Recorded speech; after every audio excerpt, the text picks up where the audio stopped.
तो चलिए संदर्भ इसका मैं बता देती हूँ। प्रस्तुत पद हमारी पाठ्य पुस्तक स्पर्श के रैदास के पद नामक पाठ से लिया गया है और इसके रचयिता रैदास जी हैं। प्रसंग इसका हो जाएगा कि इस पद में रैदास जी ने ईश्वर की महिमा का गुणगान किया है, यानी ईश्वर की महिमा के विषय में इन्होंने बताया है। देखिए कोई भी पद जो होता है, कोई भी काव्य होता है, उसको हम गा करके पढ़ते हैं तो बहुत अच्छा लगता है। तो चलिए सबसे पहले हम लोग क्या करते हैं, इसका सस्वर वाचन कर लेते हैं, यानी इसको गा लेते हैं। तो मेरे साथ साथ आप लोग भी गाइएगा, फिर मैं इसकी व्याख्या और इसके जो कठिन शब्द हैं उनके अर्थ आपको समझाऊंगी। ऐसी लाल तुझ बिनु कौन करे, ऐसी लाल तुझ बिनु कौन करे, गरीब निवाजु गुसैया मेरा माथे छत्रु धरे, गरीब निवाजु गुसैया मेरा माथे छत्रु धरे, ऐसी लाल तुझ बिनु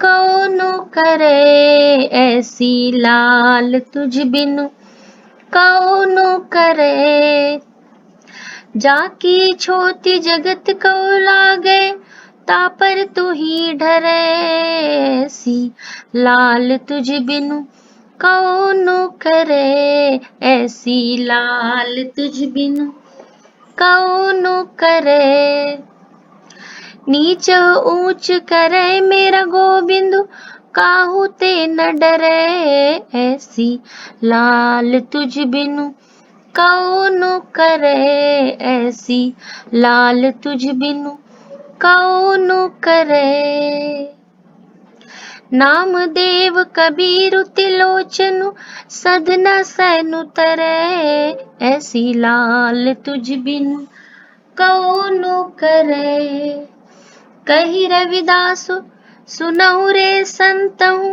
हरि जीव ते सभय सरे, ऐसी लाल तुझ बिनु कौन करे, ऐसी लाल तुझ बिनु कौन करे।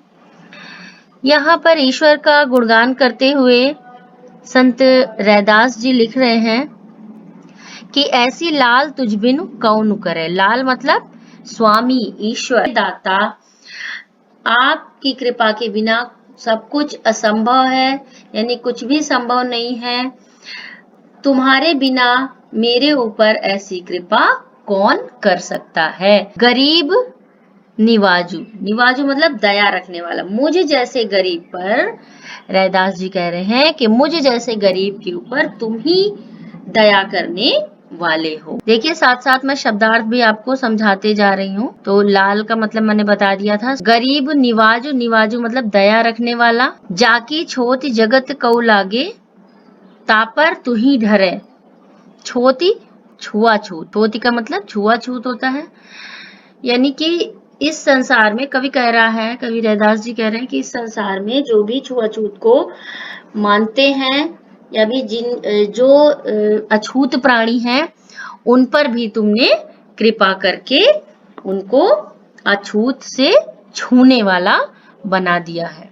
नीचा ऊंच करे मेरा गोविंद काहू ते न डरे, यानी जो भी संसार में नीच मनुष्य हैं, अछूत मनुष्य हैं, उन पर भी तुम कृपा करके उनका उद्धार करने वाले हो। ऐसा मेरा गोविंद है, ऐसा मेरे स्वामी है, ऐसा मेरा ईश्वर है, वो किसी से भी नहीं डरता है, वो नीच व्यक्ति को भी ऊंचा बना सकता है।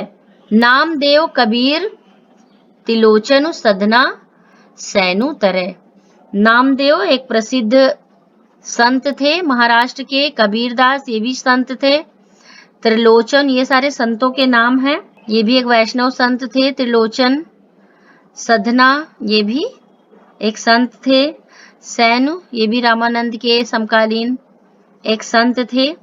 यानी कहने का तात्पर्य यह है, कवि कह रहा है कि तुमने जो है वो नामदेव कबीर तिलोचन सधना और सैन जैसे नीच कार्य करने वालों को भी एक महान संत बना, यानी एक ऐसे काम करते थे, कोई जुलाहा था, कोई नीच जाति का था, तो कहने का तात्पर्य कवि ये कह रहा है कि तुमने ऐसे संतों को जब तार दिया, यानी अर्थात इनको आपने इतना महान बना दिया कि पूरा संसार इनको जानता है, यानी ये लोग भी तुम्हारे प्रताप से तर गए हैं, यानी इनका भी आपने कल्याण कर दिया है।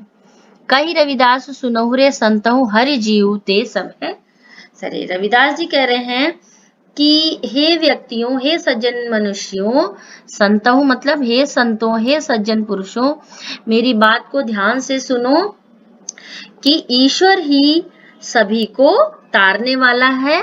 सब है सरय यानी सब कुछ संभव हो जाना, यानी ईश्वर की कृपा से ही सब कुछ संभव हो जाता है।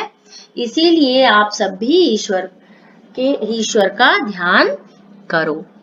तो ये आपको समझ में आ गया होगा। पूरे जो पद है उसका तात्पर्य यही है कि ईश्वर की कृपा के बिना कुछ भी नहीं संभव हो सकता है। ईश्वर ही सभी का कल्याण करने वाला है।